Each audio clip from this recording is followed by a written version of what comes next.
안녕하세요. 크립토TV입니다. 이번 시간에는 이것이 지나야 하락장이 올 수 있다. 무슨 내용인지 살펴보시죠. 최근에 애널리스트 중에 케빈 스벤슨이라고 하는 사람이 있습니다. 이 사람이 지금 비트코인이 22년 말부터 시작된 포물선형 추세의 거의 마지막 단계고 이제 몇 주나 몇 달 있으면 고점이 올 수 있다. 올해 말 내년 초에 정점을 맞이할 수도 있고 그러면 알트코인도 극도의 강세장이 나타날 수 있다. 지금 이게 이제 비트코인 가격 포물선이고요. 지금 하얀색으로 그려진 부분이 이 사람이 생각하는 이제 비트코인 가격 이제 경로가 되겠습니다. 물론 이렇게 될지는 전혀 모르는 거죠. 연말 연초 비트코인이 고점을 찍으면 알트코인은 말 그대로 날아갈 수는 있습니다. 그러면서 이런 식으로 이제 바운스 하면서 떨어질 수도 있지만 실은 아닐 수도 있어요. 근데 저는 일단은 4분기를 저도 긍정적으로 보고 있습니다. 근데 더 큰 실은 문제는 상승세라고 하는 게 연말 연초가 아니고요. 그러니까 오르고 심지어 조금 조정받았다가 내년 심지어 하반기까지도 올라갈 수 있다. 이것은 저는 굉장히 큰 문제가 될 수 있다라고 생각을 합니다.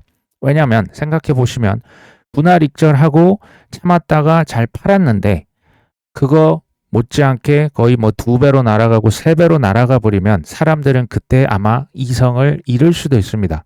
그러니까 제가 여러 의견을 드리는 것은 생각을 해보자는 거예요. 아, 이렇게 되면 어떡하지? 저렇게 되면 어떡하지? 난 이 정도면 정말 만족할 수 있을까? 이것을 평상시에 계속 머릿속으로 이미지 트레이닝을 해보시는 게 저는 투자에 도움이 된다라고 봐요. 저 같은 경우는 더 오르건 말건 폭등하고 지표가 과열 양상을 보이고 한 3번쯤 참았다가 잠깐 저는 나갔다가 나중에 진입을 다시 할 것이라고 계속 얘기를 드리지만 각자의 한번 생각을 해보시면 좋을 것 같습니다. 자, 코인베이스 대표가 이제 4%까지도 리워드를 비트코인으로 줄 수 있는 신용카드 이제 치면 포인트를 줄 수 있는 이런 신용카드를 직접 출시를 할 것이다. 결제, 신용카드, 리워드까지 제공하는 크립토 슈퍼앱을 구축하겠다.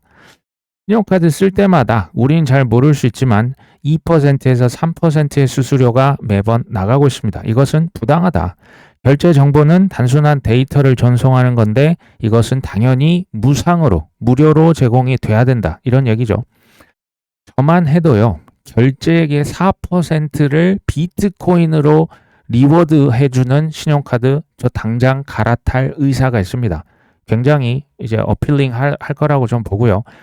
웹3 혁명이라고 하는 것은 지금 토큰화, 스테이블 코인, 디파이 그리고 비트코인 자체도요. 안 쓰면 투자 안 하면 그냥 조금 손해가 아니고 정말 어마어마한 손해. 안 쓰면 거의 이제 사업으로 치면 생존이 불가능할 정도의 손해다라는 생각이 많이 듭니다. 마이클 세일러가 최근에 비트코인 기관들이 많이 이건 이제 좋겠죠. 기관들이 많이 투자를 하고 있지만 쉽게 말하면 그 가격이 재미가 없어졌다. 근데 이것은 어떻게 보면 자연스러운 과정이다. 최근에 글로벌 M2는요. 이제 글로벌 유동성은 최고점을 경신을 했거든요. 근데 왜 비트코인은 재미가 없을까요? 이 차트 제가 여러 번 보여드린 바가 있습니다. 콜린 톡스크립토라고 하는 친구가 이제 이 차트를 그래도 잘 이제 업데이트를 해주고 있어요. 지금 보시면 이제 치고 올라간 것은 글로벌 유동성 M2입니다.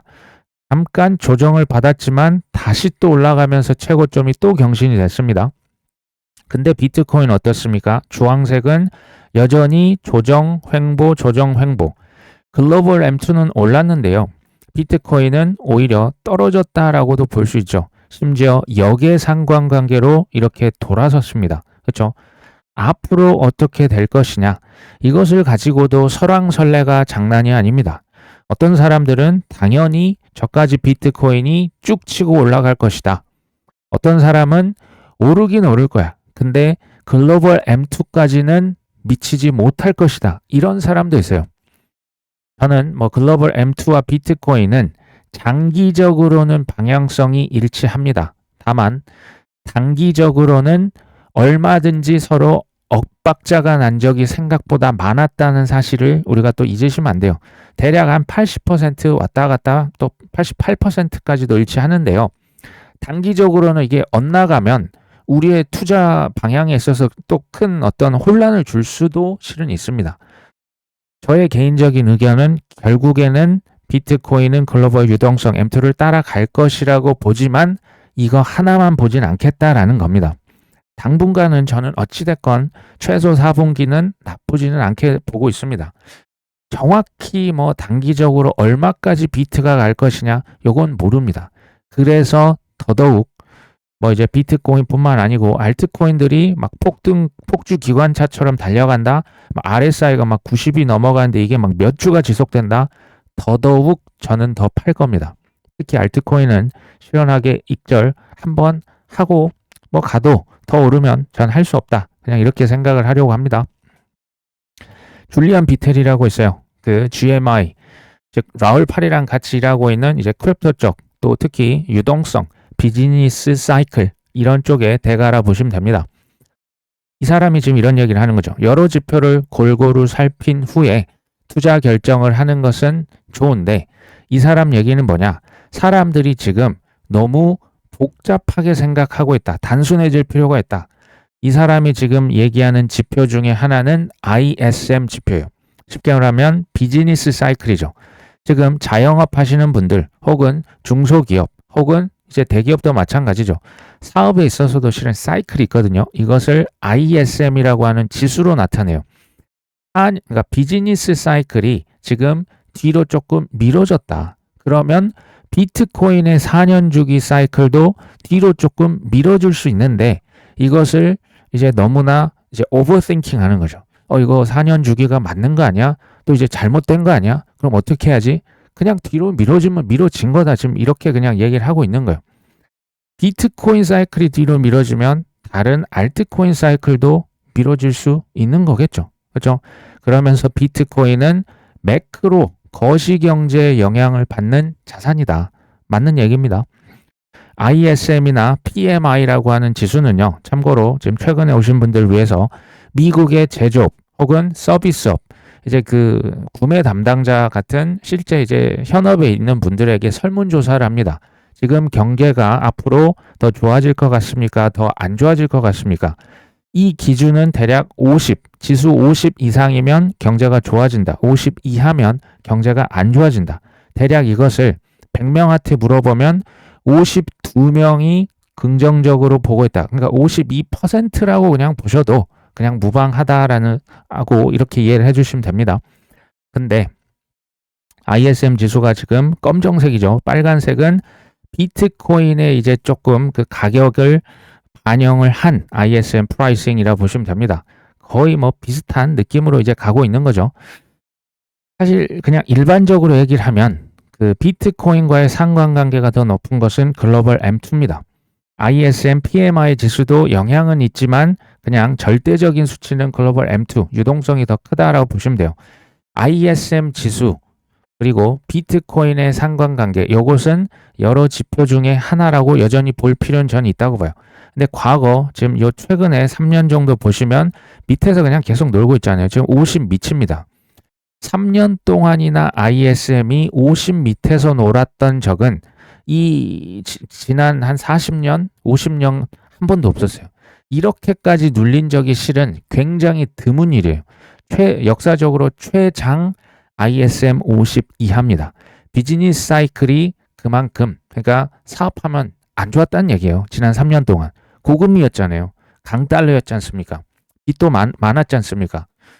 금리 근데 지금은 이제 어떻게 됩니까? 금리나 이제 막 시작하면서 전 세계에서 돈을 찍어내면 ISM 지수가 상승을 할 수가 있어요. 이러면 비트코인과도 관계가 있는데 특히 ISM은 알트코인과 상관관계가 높다. 이게 조금 뒤로 미뤄질 수도 있다. 뭐 이 정도 보시면 되겠습니다. 지금 이 고든이라고 하는 사람은 참고로 알트코인을 굉장히 긍정적으로 보는 사람입니다. 오죽하면 아이디가 올트코인 고든입니다. 이 사람이 무슨 얘기하냐? 참고하시고 들으란 얘기입니다. 이 사람들은 이미 코인의 최고점을 찍었다 이렇게 얘기를 하는데 그때마다 이 사람은 이 차트를 뚫어지게 쳐다본다. 근데 알트코인이 폭등할 가능성이 매우 크다. 당신들은 정말 아무것도 모르는군요. 이 사람이 얘기한 차트는 이 차트인데요. 제가 좀 확대를 했습니다. 비트코인 대비한 어더스의 시총이에요. 어더스는 이제 또 다른, 어더스는 코인의 전체 시총에서 탑 10 코인을 뺀 시가총액이에요. 그러니까 약간 중소형 코인, 비트코인 대비한 중소형 코인의 이제 시가총액을 지금 나타낸 차트입니다. 근데 보시면 9월달 바닥을 찍었죠. 이게 뭘 의미하냐? 비트코인 대비해서 중소형 코인들이 정말 너무너무 바닥을 기었다. 바닥을 찍었다. 뭐 이렇게 보시면 됩니다. 근데 패턴을 제가 한번 보여드리려고 합니다. 올랐다 떨어졌다. 올랐다 떨어졌다. 근데 패턴이 점점 커지고 있죠. 아마 오르지 않겠냐, 폭등하지 않겠냐, 뭐 이렇게 보는 것 같아요. 이제 향후 위험을 선호하는, 위험을 추구하는 현상이 이어진다면 미들캡, 스몰캡까지도 유동성이 갈 수 있다. 그러면 가격이 오를 수 있다. 이 bullish, 상승장에 있을 때 메가폰 패턴이라고 하는 게 실제로 있습니다. 가격이 올랐다 떨어졌다, 올랐다 떨어졌다 더 크게 오를 수 있는 이런 패턴이 상승장에서는 왼쪽과 같은 1, 2, 3, 4, 5 형태로 나오고요. 하락장에서는 1, 2, 3, 4, 5 이러면서 점점 크게 하면서 파동을 그리면서 아래쪽으로 떨어집니다. 지금 아까 그 얘기했던 고드는 왼쪽이라고 보고 있는 거죠. 상승형 메가폰 패턴 나올 수 있습니다. 하지만 저는 큰 기관들, 대기업들 이런 데서 실제 선택을 하고요. 전략 비축을 하고 활용을 실제 하고 있고 ETF가 지금 신청이 들어가 있지 않은 코인들이잖아요. 이 코인들 뭐 하실 수도 있습니다. 근데 저는 그래도 비중은 확 낮추셔야 된다. 왜? 채택 못 받으면 언제든지 사라질 수 있는 게 저는 특히 몸집이 가벼운 알트코인이라고 생각을 합니다. 자, 그레이스케일에서 디지털 라지캡 펀드 이거 ETF 전환이 됐습니다. 상장 첫날 거래량이 2,200만 달러. 이렇게 하면 우리가 잘 모릅니다. 에릭 발추너스는 평균적인 ETF 첫날 거래량보다 훨씬 높은 수준이다. 그러면서 아래쪽 보니까 렉스 오스프리가 저번에 XRP ETF, 도지코인 ETF 다 신청해서 승인 받았거든요. 물론 약식입니다. 최대 1.5배 레버리지 도지코인 ETF까지 신청합니다. 지금 물 들어올 때 계속 레버리지까지 신청을 하고 있는 거죠.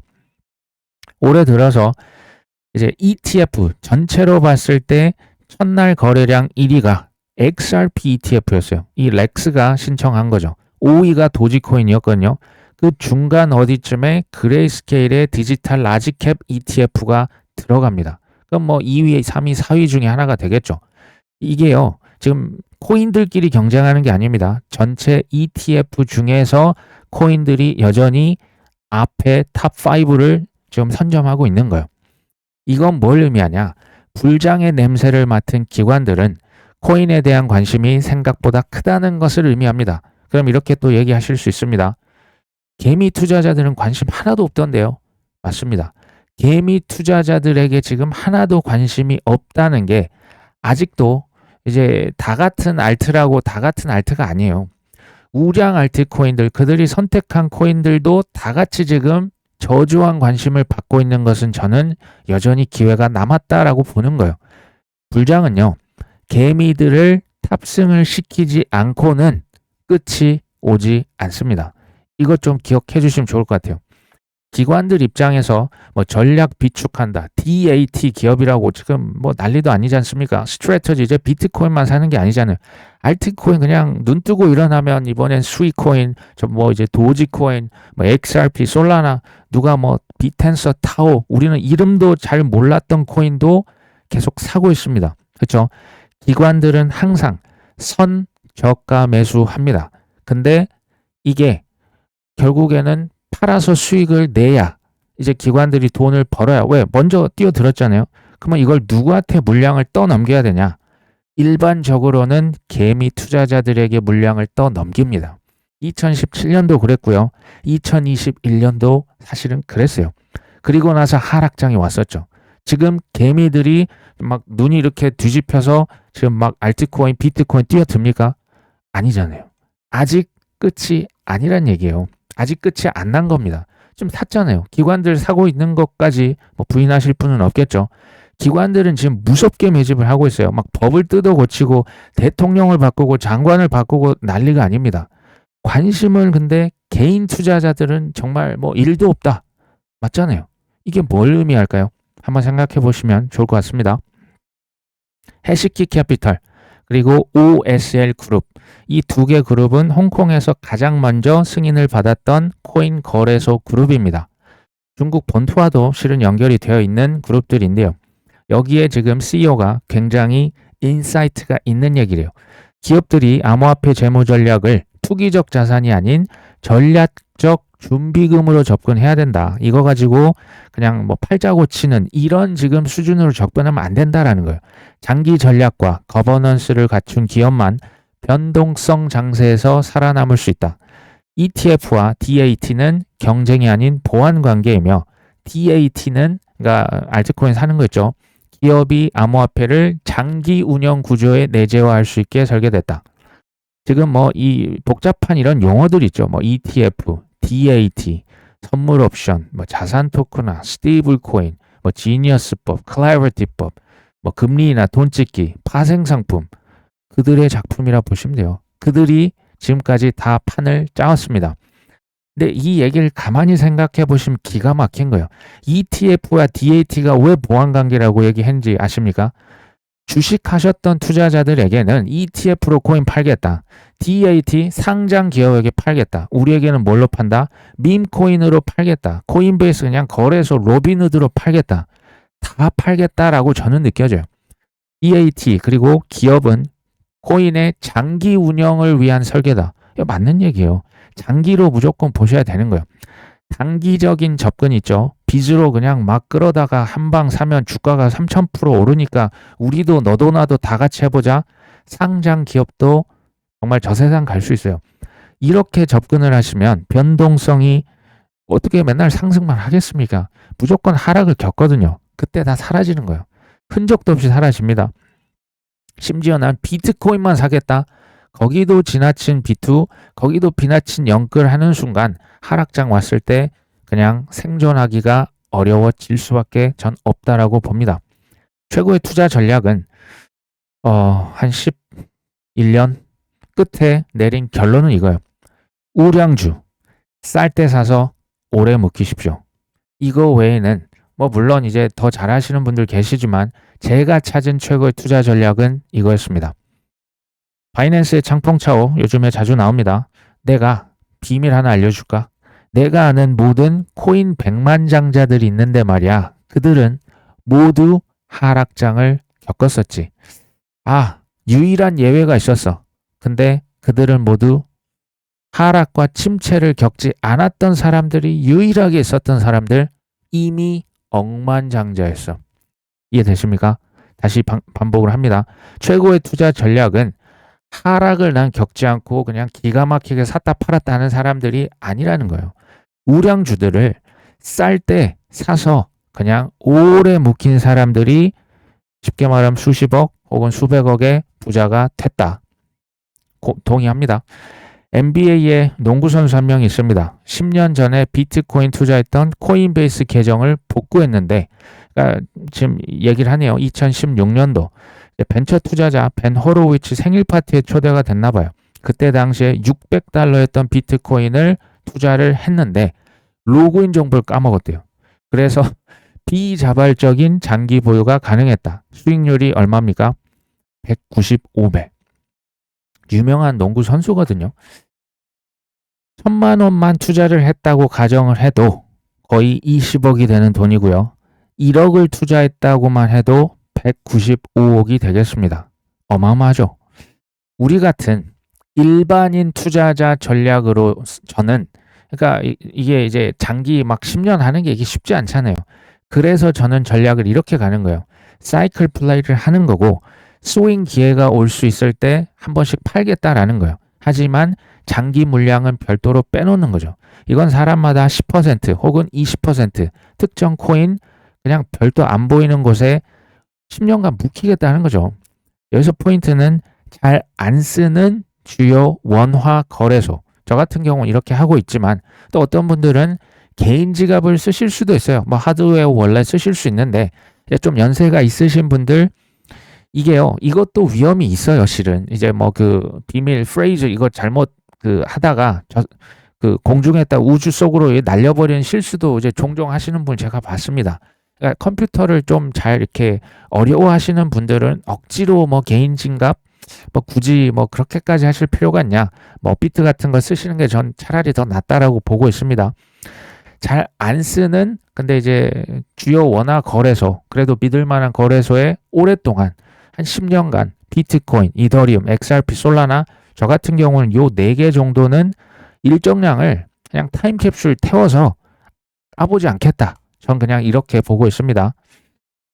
금리 인하 한지 얼마나 됐다고 테더에서 50억 달러, 한화 7조 원을 찍었습니다. 저는 뭐 관세가 수백 프로 했다가 뭐 수십 프로로 줄었다가 혹은 미 연준이 뭐 매파적 발언을 했다, 비둘기였다, 이번 다시 매파로 돌아섰다가 이것보다 훨씬 중요한 게 뭡니까? 이건 다 말들이잖아요.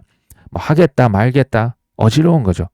그들의 행동, 며칠 만에 7조 원 돈을 찍어낸 거, 실제 금리 인하의 방향성을 갖춘 거, 전 이런 게 훨씬 중요하다라고 생각이 듭니다. 뉴욕에 증권거래소가 있습니다. 그레이스케일 이더리움 트러스트 ETF에 완화된 상장 기준을 적용해 주세요.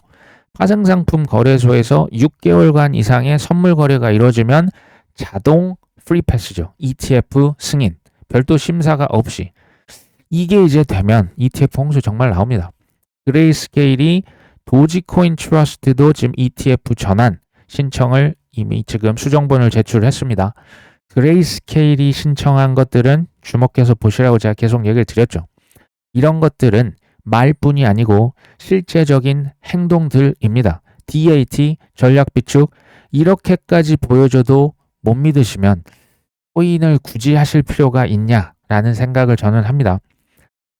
스티븐 미라님이니까 연준 이사가 수개월 내 추가 금리 인하를 예상하고 있다. 뭐 트럼프, 친트럼프 인사죠. 빠른 금리 인하를 위해서 다른 정책 입안자들을 설득하겠다. 그렇죠. 세계 최고의 권력자 사람들이 금리 인하 돈 찍기에 최선을 다하고 있습니다. 아닙니까? 맞지 않습니까? 자, 비트고라고 하는 디지털 자산 수탁 회사가 있어요. 여기 지금 실적이 전년 대비 거의 4배가 좋아졌다라고 하죠. 지금 SEC에 IPO 신청서를 제출했습니다. 2023년도 8월 달에도 이것을 투자를 유치하면서 기업 가치를 평가를 받은 바가 있었지만 IPO는 못했다라고 보여지죠.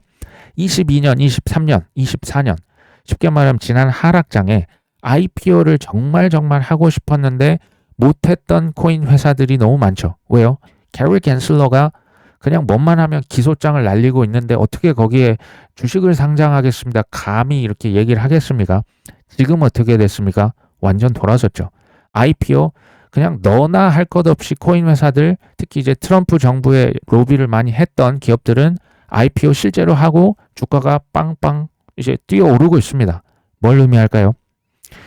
트럼프는 내년 초에 중국에 가겠다. 얼마 전에 이제 시진핑 국가주석과 통화도 했다라고 합니다. 좋은 대화였다. 시진핑도 적절한 시기에 미국을 방문할 것이다. 혹시 기억하실지 모르겠는데 올해 초부터 쉽게 말하면 관세 전쟁으로 분위기가 굉장히 험했을 때 저는 그때도 미국과 중국은 절대 충돌하지 않을 것이다 라고 얘기를 드린 바가 있습니다. 왜요? 부딪히면 둘 다 죽으니까.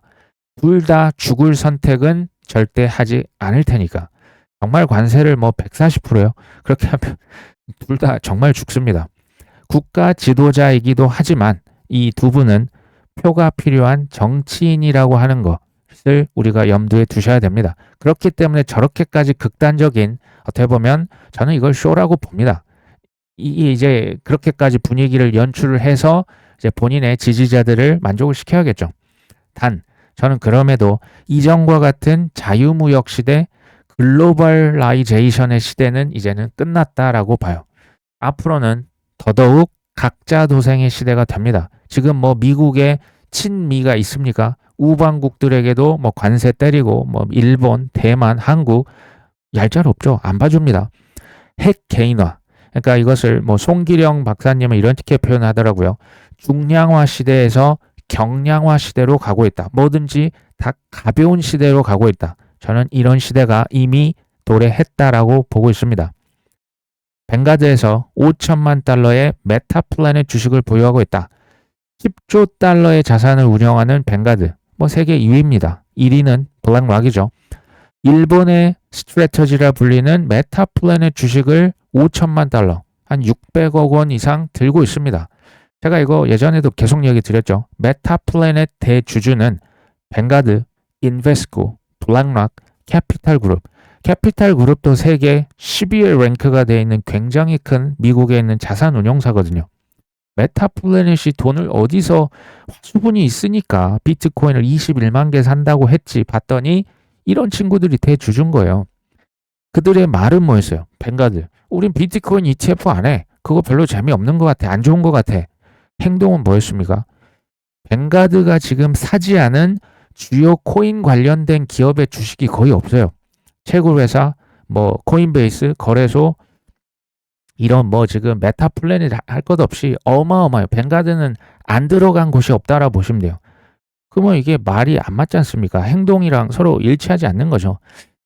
그래서 저는 메타플래닛에서 2027년 불과 이제 2년 후까지 비트코인을 지금 이제 2만 개 있는데 21만 개를 산다고 하는 이 발언을 조금 신뢰하고 있습니다. 행동을 보기 때문에 전 그렇습니다. 나스닥 상장회사 FG 넥서스라고 있습니다. 처음 듣는 회사요. 그러니까 이더리움을 5만 개를 이제 지금 늘렸다. 5만 개 보유한다. 뭐 그럴 수 있죠. 뭐 적지 않은 돈입니다. 우리 돈 한 3천억이 넘어가죠. 스테이킹 보상. 뭐 그 다음에 1087개 추가 매입을 해서 보유량을 늘렸다. 근데 이 뒤쪽에 있는 말이 굉장히 거슬립니다. 이더리움 최대 보유 기업을 목표로 하고 있다. 이더리움 지금 1위 기업이 어디입니까? 비트마인이죠. 무려 215만 개요. 불과 이제 49,700개 들고 있는 데가 어디서 지금 명함을 못 내미는 회사 아닙니까? FG 넥서스? 전 사실 처음 들었거든요. 2위 샤플링크가 83만 개가 넘습니다. FG 넥서스 생소합니다. 이더리움 최대 보유? 제가 좀 쎄한 느낌이 들면 요즘에는 챗 GPT가 있어서 저도 이제 많이 도움을 받고 있습니다. 물어보면 다 나오죠. 탑 10 주주를 얘기했더니 1위와 2위는 사실 내부자들이에요. 그러니까 창업주라고 보시면 돼요. FG가 Fundamental Global Investors. 갸가 갸입니다. 이제 같은 회사. 두 번째 Everstar Asset Management. 여기는요. 내부자랑 서로 친해요. 둘 다 회사가 노스캐롤라이나 미국에 있고요. 창업자들끼리 서로 잘 아는 그런 관계입니다. 3위는 샌드캐피탈은 여기는 이제 좀 부동산 쪽이라고 하더라고요. 미국 쪽에 있는 회사입니다. 4위부터는 우리가 잘 알고 있는 회사의 이름이 다시 눈에 띕니다. 또 뱅가드. Dimensional Fund Advisors는 우리한테 좀 익숙하진 않지만 미국 26위에 랭크가 된 초대형 자산 운용사입니다. 르네상스 테크놀로지스 들어보신 적 있으시죠? 세계적인 헤지 펀드고요. 워런 버핏의 연평균 수익률 20% 조금 넘거든요. 연평균 수익률이 66%입니다. 퀀텀 투자의 킹, 대가라고 불리는 이제 정량적인 퀀트 트레이딩을 하는 곳이에요. 뭐 수학자들이 여기 많이 들어가 있습니다. 굉장히 유명한 회사고요. 7위는 지오드 캐피털, 피델리티와 같은 몸이었다고 계속 얘기 드립니다. 8위는 UBS Asset Management. UBS는 스위스에서 제일 큰 은행이고요. 자산운용사가 별도로 있어요. 그 자산운용사가 유럽에서 2위고요. 세계 전체로 봤을 때는 9위의 랭크가 되어 있습니다. 9위는 블랙락. 뭐 설명이 필요 없죠. 이런 회사들이 지금 누구의 대주주라고요? FG 넥서스의 탑 10 주주의 이름을 올렸습니다. 다시 보겠습니다. 이더리움 최대 보유 기업을 목표로 하고 있다. 저는 그럴 수도 있겠는데? 라고 생각이 드는 거예요. 그쵸? 믿는 구석이 있으니까. 그러니까 뭐 전환사채를 발행하면 사주는 사람이 뭐 있어야 될 거 아닙니까? 있다는 거죠. 이런 말을 들으면 사실은 혼란의 도가니탕이 될 수가 있겠죠. 하지만 그들의 행동에 주목하시면 흔들리지 않은 편안함을 가져가실 수 있지 않을까 생각해 봅니다. 다시 한 주가 시작이 됐습니다. 모두 활기차시고 좋은 시작이 되셨으면 합니다. 오늘도 끝까지 시청해 주셔서 감사합니다.